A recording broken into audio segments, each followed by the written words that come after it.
Podcast Studios. This is After 9 with Scott and Kat.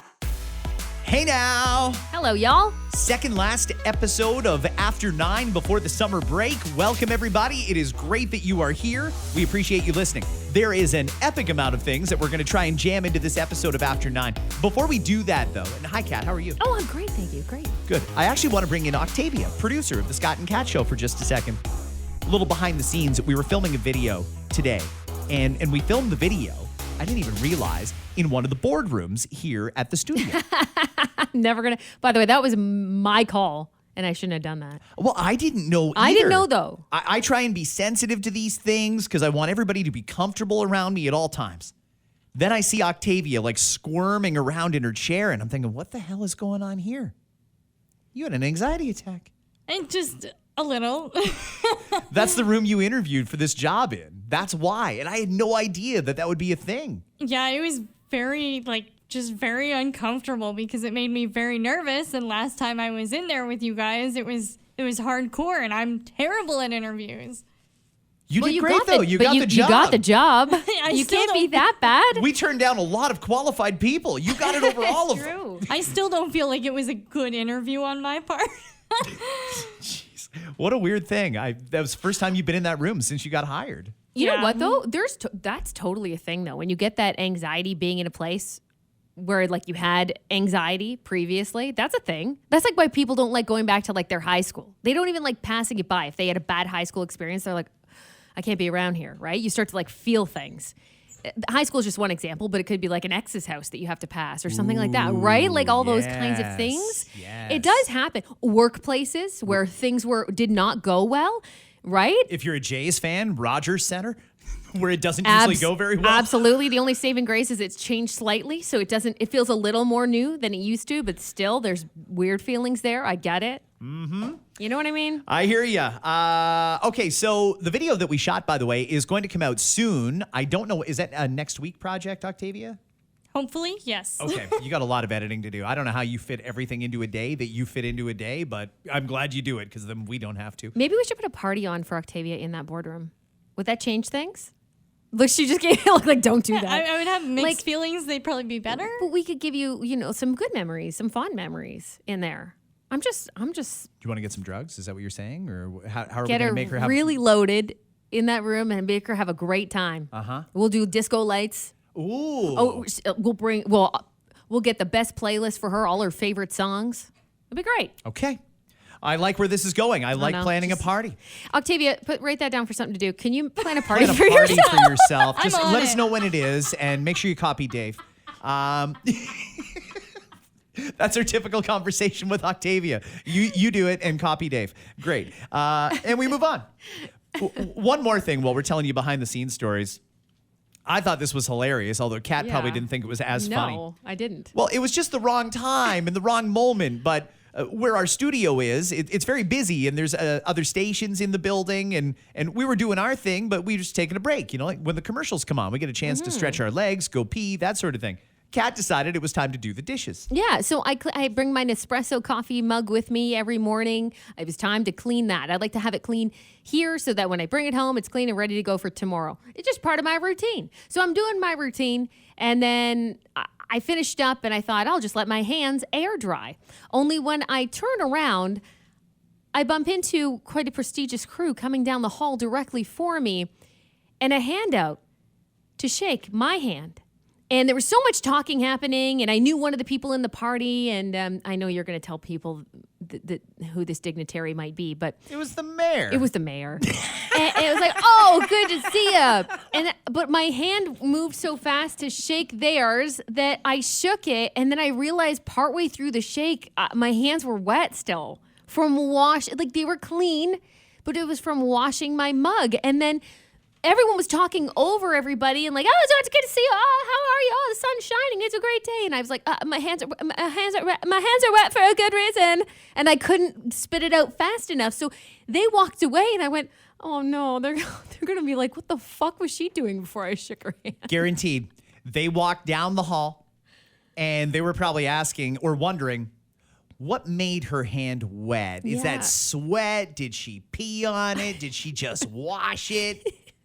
I don't know if washing your Nespresso mug necessarily is going to be the top one on their guest list. I should look back on the camera and see if we can do that and see if they wipe their hand on their pants after. Like, ew. Fucking gross. That sort of shit mortifies me. I'm glad it happened to you. I'm sorry it happened to you, but I'm glad it was you and not me. She's probably also a wet kisser. Ew. Like, fuck. I'm not dirty. I'm clean. So I'm mortified today. I can imagine. That's, you're going to have to run for mayor. You're going to have to run for mayor so that he's not anymore. I have to erase that as soon as possible. Like, we need to move on because rumors are going to fly. We are going to talk about the typical day of a cheater. Is that what it is? Actually, it's the stats, the latest stats. Our friends at AshleyMadison. Well, they're my friends. I don't know pretty well. Cool. Okay, so your friends at AshleyMadison. Kat does not want to acknowledge this. No.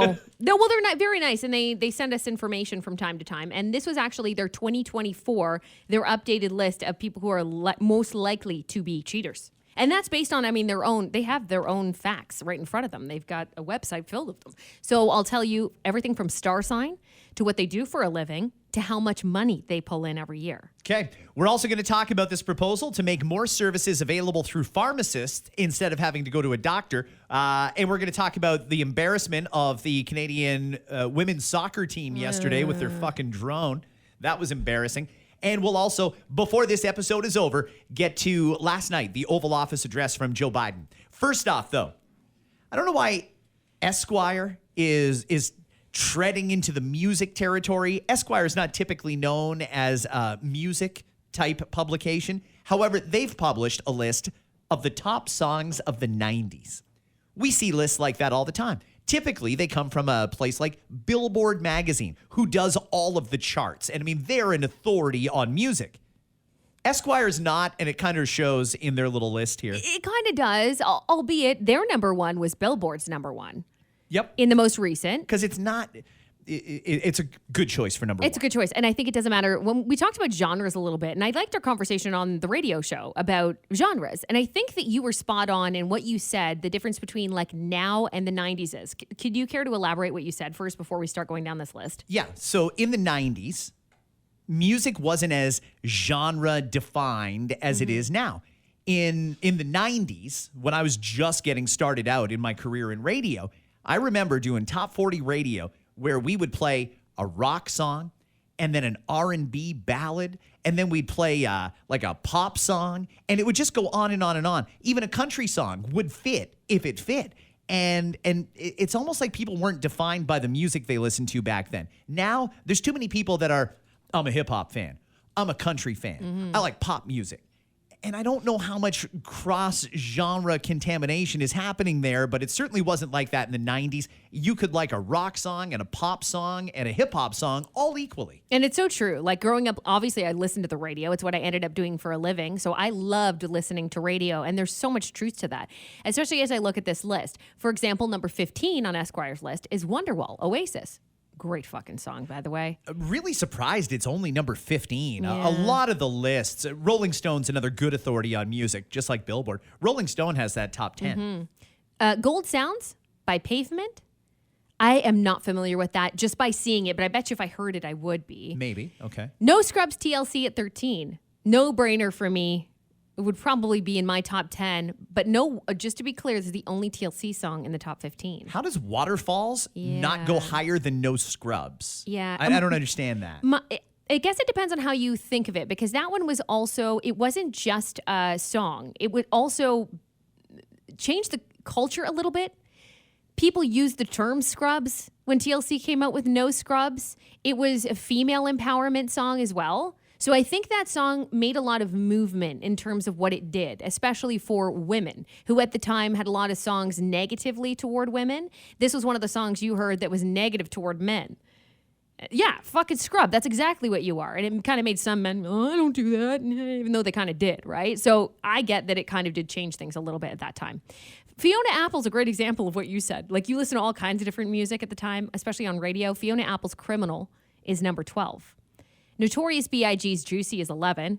Bullshit. Should be higher, right? And that's his highest charting song on there. That's the only one in the 15. In the 15, sorry. In the 50, he has more. Not even Hypnotize in the top 10? Like not one Notorious Nope. B.I.G. in the top 10? Nope. Get out of here. I know. Only Shallow by My Bloody Valentine is 10.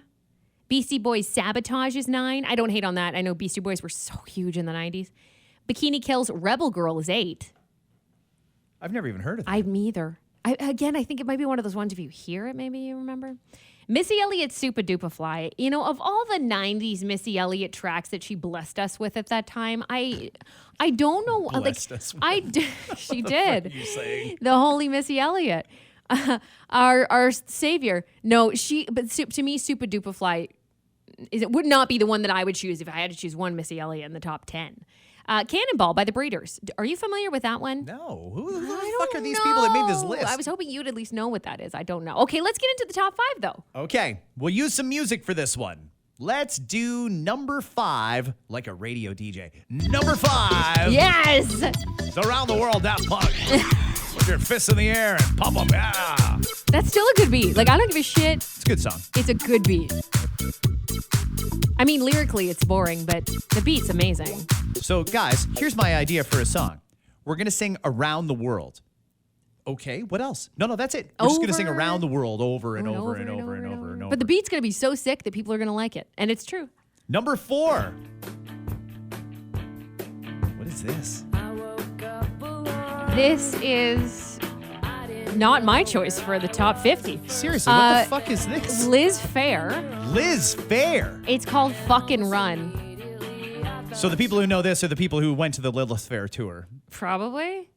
I don't know. All right, Liz Phair. I don't know. Number 3 is a good choice, though. Mm-hmm. Number three, right now. Another good beat, by the way. Sorry, I'm waiting for the CD to load. Yeah, Nothing But a G Thing. That's a great song. Pray it doesn't skip on my Walkman. Here we go. Or Discman in that case. 2, 3. Great song. That's all you get. It's actually all we're allowed to play. Yeah, Dave was very, very careful with how many seconds of these songs we could play for you guys, and that's all right. Number 2 on the best songs of the 90s. Baby, baby, come on. Baby, come on. Baby, come on. When you walk by every night, talking sweet and looking fine. Oh, so good. There was was another artist for me that could have had multiple tracks in the top 10. Mariah. I Don't Hate the Fantasy was number 2 at all. I wish it was like, I guess, I don't know if I'd make that my number 1, that said, but I'm glad to see Mariah Carey at number 2. Statistically speaking, I don't know if there was an artist bigger than Mariah Carey in the 90s. Yeah. But let's get to number 1. Most would have this at number 1 or 2 on the list. It's a fine choice. It's a great choice. It's about to get loud.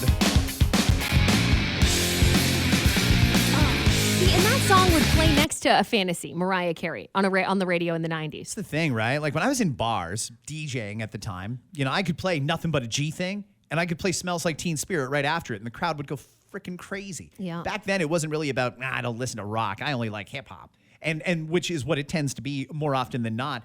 Particularly for the nightlife these days. So they've got Smells Like Teen Spirit at number 1. Again, it's okay. I don't like most of that list. What I decided to do was I decided to look up songs of the 90s.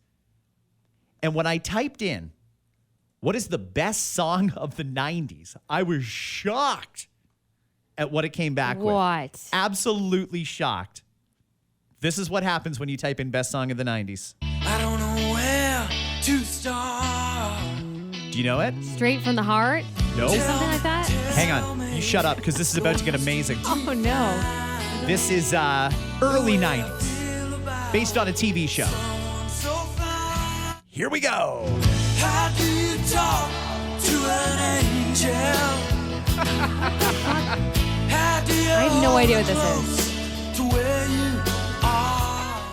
The OGs do. The OGs do. What is that? That's called How Do You Talk to an Angel by The Heights. It was such an obscure song. That is obscure. They're a total one-hit wonder, and I think that song was it From the Heights or Melrose Place or a spin-off of Melrose okay. Place? Big. But I mean, when I said, give me the best songs of the 90s, maybe it was like a curated list for me. It called up that. It called up like fucking Timmy T, One More Try, and all sorts of stuff. Oh, my God. One of these days, you know what I'm going to do? one of these days I'll do it, maybe on a weekend. Maybe I'll do it on a long weekend. I'm going to come in on a long weekend, maybe on a Sunday night or a Saturday night, and I'm going to do a radio show that plays shit like that. And it's going to feel like you're back in the day. I'm going to do it one of these days. It'll be an exclusive special. And if you want to come on the show, you can, Kat. I can make a special appearance? Yeah. So the whole Even show... though I'm going, what is that? The whole show is Who going to is be that? Kat saying, what is this? And I'm going to say, oh, fuck, that's this. And then we'll play another song, and Kat's going to go, what is that? And I'll be like, oh, well, that was this one. We're going to call it the Gen X Educates the Rest of Us radio show. Thank you. We're going to call it Gen X Educates the Rest on what's going on with music. Esquire, if you want to see the whole list. Let's talk about Ashley Madison and the Cheaters. Yeah, sure. So this is a list that they do every single year, hot off the press here, for that being an email. They're giving us the 2024, they call it the profile for a typical cheater. So they use all of the information that they have without giving names and stuff like that. When you sign up for Ashley Madison, you allow them to use stats. That's it. Obviously, they're not going to use specific names, but they're allowed to use location. They're allowed to use age. They're allowed to use your income if you're even honest about that, which I think some people probably lie about. Do you think they lie to make themselves more wealthy? Because the computer doesn't give a shit how much money you have. It's the person on the other end. Yeah, might. that's a good point. I don't know. I don't know who would plunk in a different number than what they actually make if nobody else is actually going to see it, except for when it comes out here. But here we are. Some findings that may or may not surprise you. Do you want to do, first and foremost, the female cheater? Sure. Yeah, Okay, let's let's do the female cheater here. Astrological signs most common with the female cheater, which means they've got to be their top four. Let's give their top four. Sagittarius is number one. The number one cheaters amongst women are Sagittarius. Followed by Cancer, then Aries, then Libra. They say the number one profession. Hold on. Why are you tilting your head, Octavia? Are you on there? No. No. Thank God, right? Nor am I. Phew. Nice. Way to go, ladies. Number one profession that cheats. Do you want to take a guess, by the way, before I say it? Okay, so this could go a couple of different ways. The number one profession that cheats. It's not uncommon. It's not a weird profession. We all know it. Octavia, if you want to take a guess too, you can. I'm going to say the number one occupation that cheats is lawyer. Okay, and Octavia? Is this specifically for women? Specifically for women, because there's a different one for men. Like an influencer or something? I don't know. A medical assistant or nurse. Really? The hospital's riddled with cheaters. Riddled with cheaters. Yeah, I like nurses. I'm really surprised to hear that. Actually, sorry. I am not surprised to hear that. I am interested in hearing that. I didn't realize that nurses were. All right. I didn't know. Weird hours. Maybe that has something to do with it. You're in close proximity with would they be more likely to cheat with doctors? They don't go into that. Patients? No, I mean, they're on Ashley Madison, so I don't know if it really matters, right? Interesting. They're on Ashley Madison. Not to say that they're not cheating outside of Ashley Madison, right? Like, so yeah, you could be onto something there. Average income, if it matters, $62,000. The male cheater, let's move along. Top astrological signs of male cheaters, according to Ashley Madison, of course. Leos, Aries, Cancers, and Scorpios. Yeah, I'm on the list. Cancer's on the list. Cancer's on the list, yeah. Yeah. Number one profession. Do you want to guess for men? Let's play another guessing game here. So for men, what do you think? Lawyer. Again? Yeah. Okay.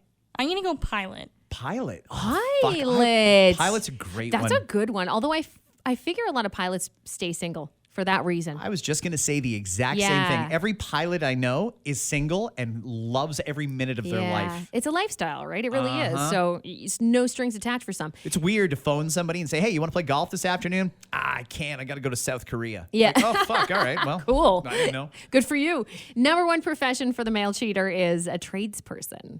So that's pretty Interesting. broad, but a tradesperson. Okay. Average income at $72,000. And then some other findings that they wanted to pass along. 26% of cheaters have an annual income of $149,000. Most cheaters are the oldest child in their family. And the most common zodiac signs across the board for cheaters were Scorpio, followed by Libra, then Pisces. Really? Mm-hmm. Huh. Okay. Can we draw any conclusions from this? No. I just, you know what's going to happen. Statistically, that's according to a cheating website. We didn't come up with it. Ashley Madison gave us the facts. And if one of your partners is any of those astrological signs, professions, or annual incomes, I don't know, talk to them about it. If you're dating a Cancer who works in the trades, you're going to want to dump that guy quick, ladies. Yep. No, I'm kidding. I'm totally kidding. All right. Thank you, AshleyMadison. The embarrassment is hard to describe on a national level, but I'll read you the story as it comes in. The Canadian Olympic Committee, or COC, as I'm going to call them, has apologized to New Zealand soccer officials, stating it is shocked and disappointed after drones flew over New Zealand's practice session at the Olympics. Canada soccer coach Bev Priestman has voluntarily removed herself from today's Olympic Games opener, and the team staff is going to undergo mandatory ethics training and more following the 2 drone incidents. The COC says 2 team staffers have also been sent home before the games even begin. They're in contact with the IOC, International Olympic Committee, and the FIFA. I mean, this isn't even the first time Canada's been accused of spying on other teams' practices. In Toronto, I believe it was the men's team that was supposed to play Honduras, and Honduras accused Canada of flying a drone over their practice.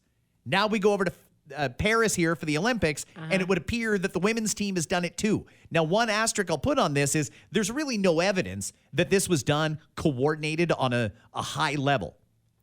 But either way, whether it's the head coach, the general manager, or the person who cleans out the lockers at the end of the day, if you're affiliated with the team and you get caught sending a drone up over the other team's practice, that is probably spying, cheating, and if I may, you're a fucking idiot if you didn't think they were going to notice a drone flying over their practice for the Olympics. Well, and I mean, you think, who would do that, right? Why do you think you're going to get away with that? It's because they have gotten away with it before. Yeah. You know, I have no doubt in my mind that there's probably multiple teams who have done this and gotten away with it. They happen to get caught. But what a stupid time to do that. Do they think no one's paying attention ahead of, I mean, arguably one of the biggest championships you can claim in the world of sports? This is the Olympics.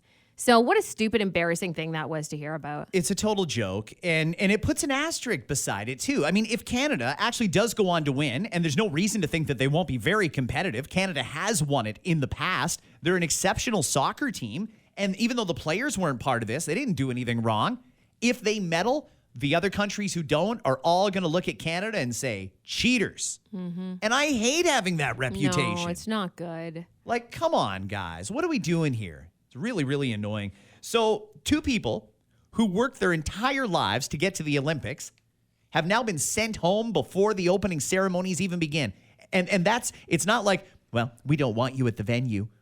We will see you at the airport when it's time to leave. It's like, you go home now. You're not staying in Paris. Get the fuck out. Can't blame them. I don't blame them either. And that's all the COC could do is say, get out of here, because, well, everything else will happen after the fact back here in Canada, but we might be sanctioned by FIFA or by the IOC. We could have any number of repercussions from this, all because somebody did something stupid. What I'm wondering is, did they act alone, or did they get permission, or was it like a wink and a nod, like, I'm going to go to the stadium and hang out for a while with my drone, and everybody knew what was going on, and they were going to willingly watch the film if they didn't get caught. Right. That's what I want to know, is how high up this goes. It cannot be tolerated. This cannot be tolerated in any sport. Teams are allowed to have a practice where they work out their own internal shit, including us. There's too much cheating in sports, in professional sports, that come up from time. Sometimes it's from time to time we hear about it, but you know a lot more happens than we even figure out about. Whether you're talking about stealing signals,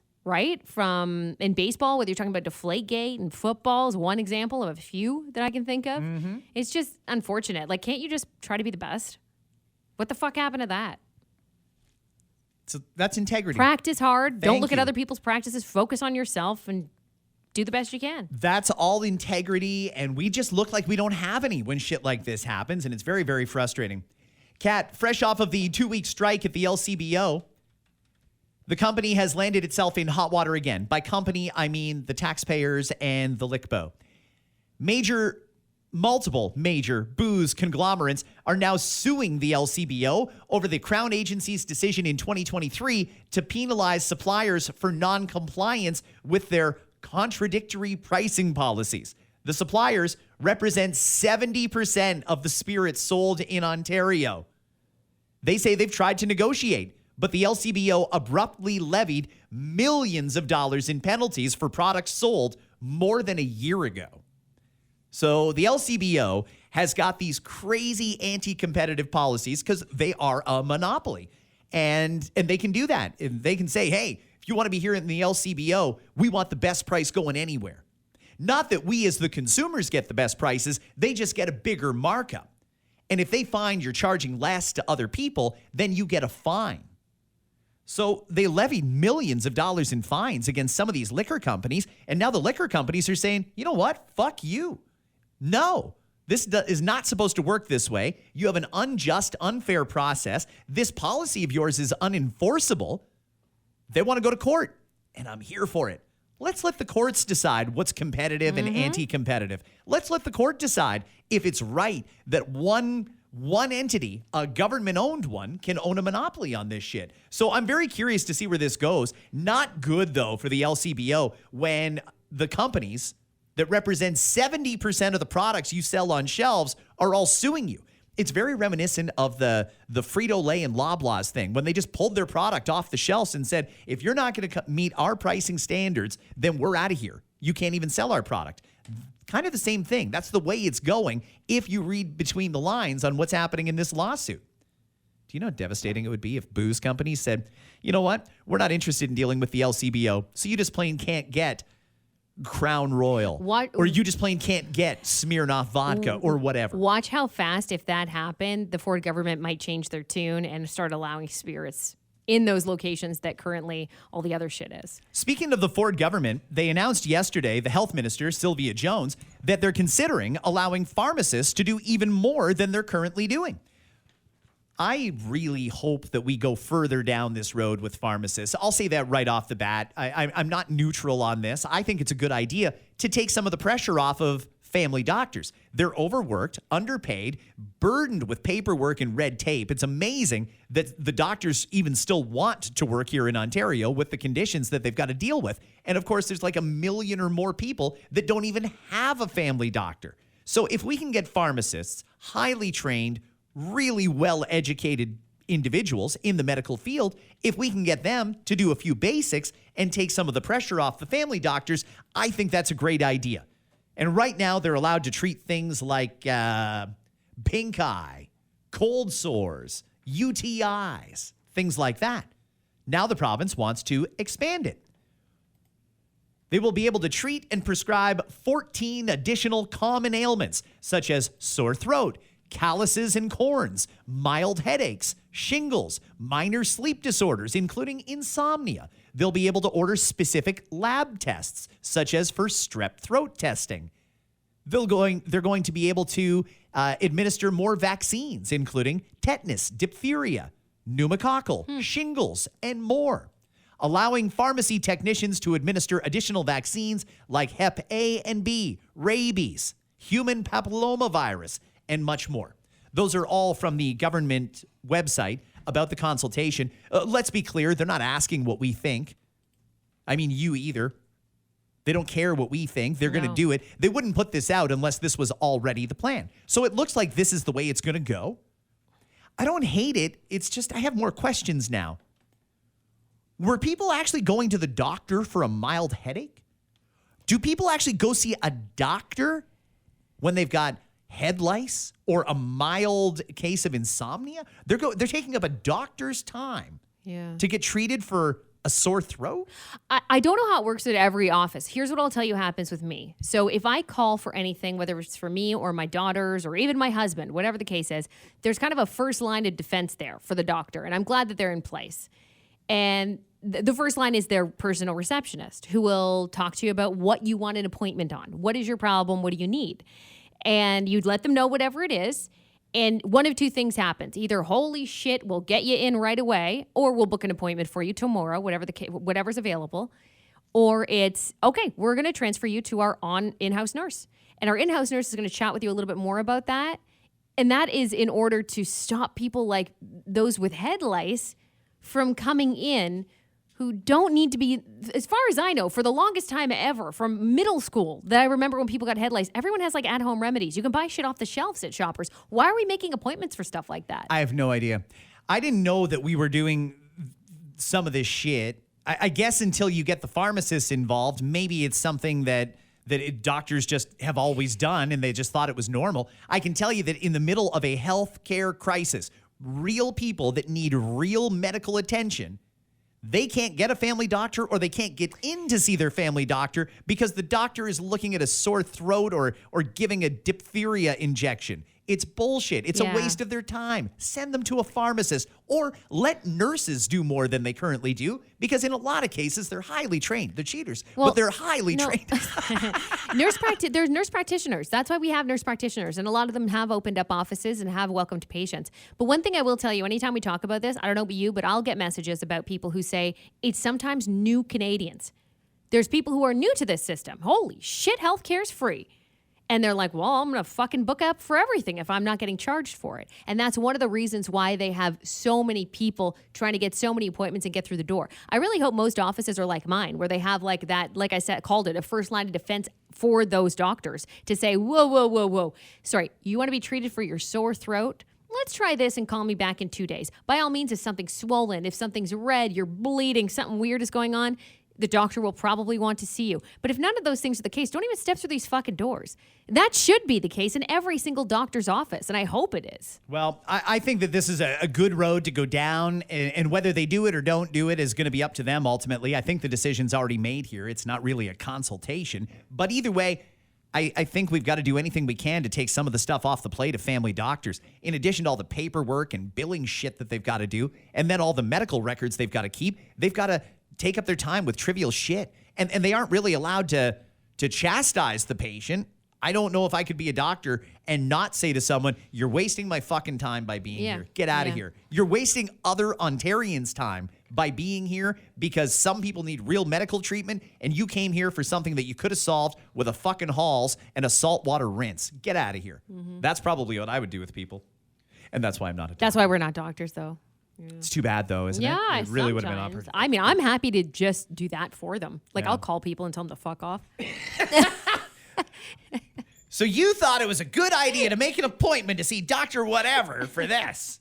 Let me get this straight. You have a headache. Oh, fucking K, get an Advil or a Tylenol or a cold press. Yeah, let me write you a prescription for Advil and a great big fuck off. It's right. Let's go to what I thought was going to be the big story yesterday. Unfortunately, it turned out to be a big fat nothing burger. Is to pass the torch to a new generation. So I've decided the best way forward is to pass the torch to a new generation. That's the best way to unite our nation. You know, there is a time and a place for long years of experience in public life. There's also a time and a place for new voices, fresh voices, yes, younger voices. And that time and place is now. Over the next 6 months, I'll be focused on doing my job as president. That means I'll continue to lower costs for hardworking families, grow our economy. I'll keep defending our personal freedoms and our civil rights. Okay, I'm going to stop it there. I was watching this thing last night and I was pumped. I had a drink ready to go. I finished all my work in advance so that I could devote my undivided attention to watching the president last night, in part because I was concerned. Nobody's seen the frickin' guy. Nobody's explained what the medical emergency on Air Force One was, and we still don't know a whole lot about this alleged case of COVID that the president has. What we do know is that this time last week, Joe Biden absolutely insisted he was the guy to beat Donald Trump. He was the only one who could do this. He was the one who needs to carry America into 2028. He said it. He believed it. There was nobody that was going to change his mind. In fact, Jill and Hunter Biden made a project out of keeping Biden away from people who may try to talk him out of running for president. And then on Friday, we heard Joe Biden will leave the race on Sunday. And then sure enough, on Sunday, we get this weird letter that wasn't signed by him. It's not on letterhead. He hadn't seen the guy in days. Just this letter comes out on X, the platform he allegedly hates, and it says he resigns. He's basically not going to run for president anymore. And what I was hoping for last night is for him to talk about that. What happened between Thursday when you were insisting nobody else could do it to Friday? Well, Friday, the rumors came out he was going to quit. Sunday, he did it. And then last night, he finally came out and spoke to the people after more than a week of being hidden away. And he didn't answer that question. He didn't say what changed. We do know he was getting leaned on. Like for an 82-year-old man who's got COVID, getting phone calls nonstop from Nancy Pelosi and Chuck Schumer and Barack Obama and all these other people saying, get out of the fucking race.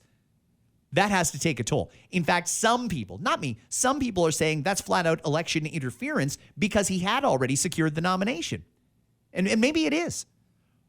Why didn't he talk about that? Because really what it was last night was an infomercial. It was him saying, yes, I'm out of the race. No explanation for why, just it's time to pass on the torch to the younger generation. That's not what he was saying a week ago, though, and I just want to understand what happened. What changed? Who phoned you? What did they say? Did anybody offer you anything to walk out of this race? Are you getting like, is Jill and Hunter going to be set for life because of all the money somebody gave you to drop out of the race? Was there that? Did you truly just have a change of heart?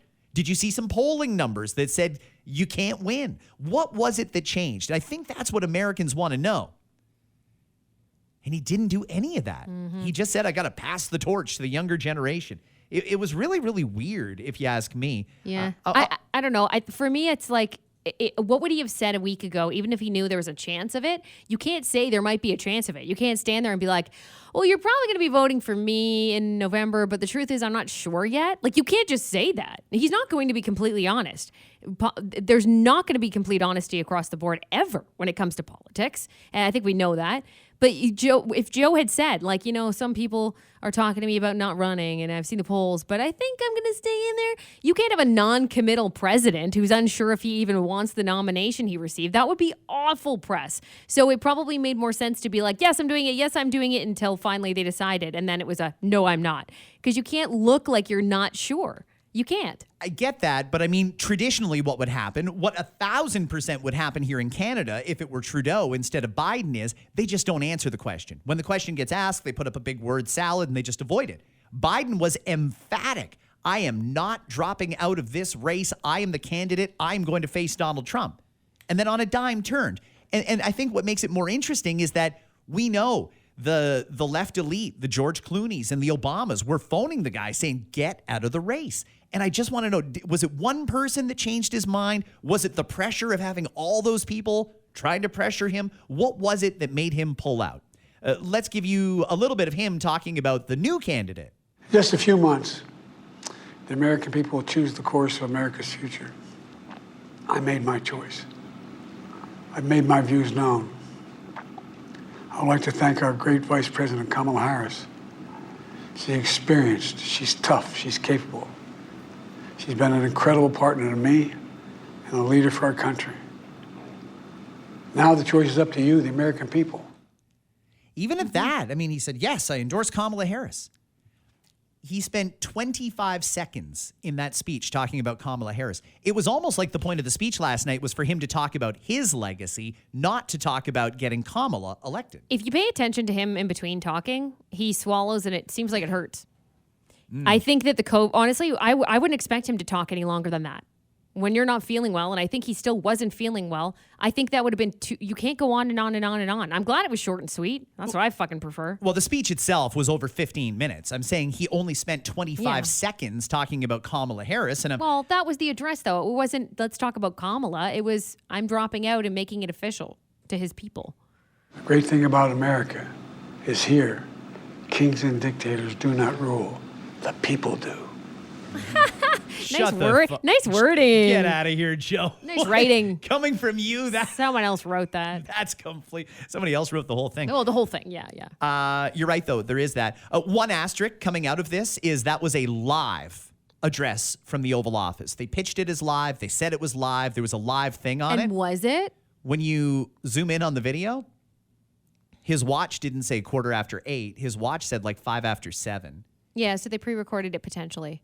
That's, again, Does that matter? Not what was advertised. I mean, if you're going to take the time to tape it, that's so that you can do multiple takes and edit out the flubs and all that sort of stuff. Which they might have had to. He was sick. He did have a lot of flubs, though. I mean, he got tripped up on the teleprompter a number of times. Yeah? And it was a very Joe Biden-ish speech last night. I just, why go that far out of your way to say it's live if it was obviously taped at least an hour earlier, possibly 13 hours earlier, depending on AM or PM? You had a watch on. That's how people know what time it was. I also don't think that they ever expected someone would zoom in and look at Biden's watch to see if the time synced up. The second he went into air, someone's like, this is AI. I was reading Twitter. I'm like, I have to get off this thing. Fucking people on X need to stop. X is saving the world. X is great. I love it. But it's not always right. That is certainly for sure. Check your lottery tickets, everybody. If you live in Ontario, there are 4 unclaimed jackpots that are going to expire. Check them. They are looking for you if you live in Windsor. There's a $1 million Lotto Max that's about to expire. Imagine that. You win the lottery and don't know you won the lottery and your ticket expires. $1 million there. There's a couple of other prizes like second prizes and encores and shit like that. Those tickets were sold in Peel Region, Welland, and Ottawa. Okay. If you bought a lottery ticket in those places, check them. We got to go, but is Oh, Dave? he coming in tomorrow? I think so. For the last Yes, one? actually, I think so. Yes. I hope so. I am bringing some shit in. He said to bring it in Friday. So that tells me he's here Friday. All right. Well, we will see you tomorrow, everybody. There's one more After 9 left to go this summer, and it drops in about 24 hours. Bye, friends. How do you talk to an angel?